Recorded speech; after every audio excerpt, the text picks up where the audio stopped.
پیارے بچوں، آج سب سے پہلے ہم آپ کو بتائیں گے کہ استرلاب کیا ہوتا ہے۔ استرلاب ایک ایسا تاریخی آلہ ہے جو سورج، چاند، سیاروں اور ستاروں کی پوزیشن کی پیش گوئی کرتا ہے۔ آپ اسے قدیم GPS نیویگیشن سسٹم بھی کہہ سکتے ہیں۔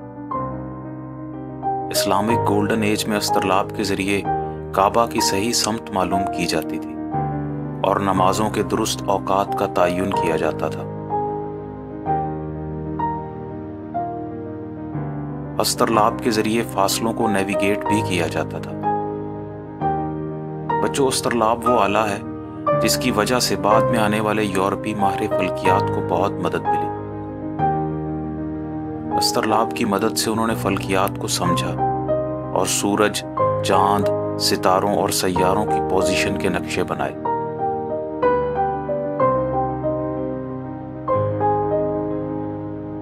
آئیے آپ کو بتاتے ہیں کہ استرلاب کس نے ایجاد کیا۔ بچوں، ملک شام میں ایک ذہین لڑکی رہتی تھی جس کا نام مریم تھا۔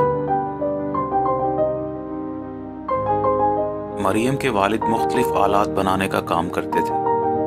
مریم اپنے والد کی شاگرد تھی۔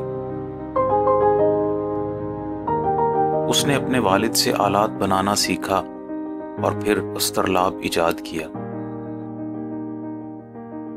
وہاں کے بادشاہ نے جب مریم کی ذہانت کو دیکھا تو اس نے مریم کو ایک ادارے کا سربراہ بنا دیا جہاں وہ استرلاب اور ایسے دوسرے آلات بنانا سکھاتی تھی۔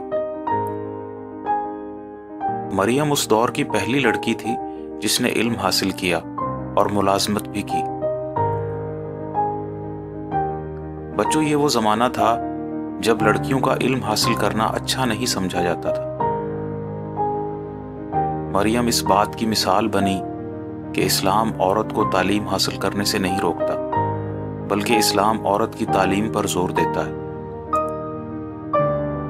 اس زمانے میں بہت سے لوگوں نے مریم کی مخالفت بھی کی کیونکہ وہ تعلیم اور ملازمت کے لیے جاتی تھی۔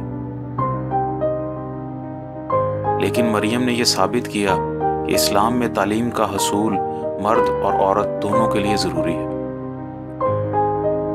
تو بچوں، اس طرح مریم اس زمانے کی عورتوں کے لیے اور آج کے زمانے کی عورتوں کے لیے ایک مثال بنی جس نے اپنے علم اور ذہانت سے ایک نئی ایجاد کی جس کا فائدہ آنے والی نسلوں نے اٹھایا۔ بچوں، اپنی اسی ایجاد کی وجہ سے مریم کو مریم استرلابی بھی کہا جاتا ہے۔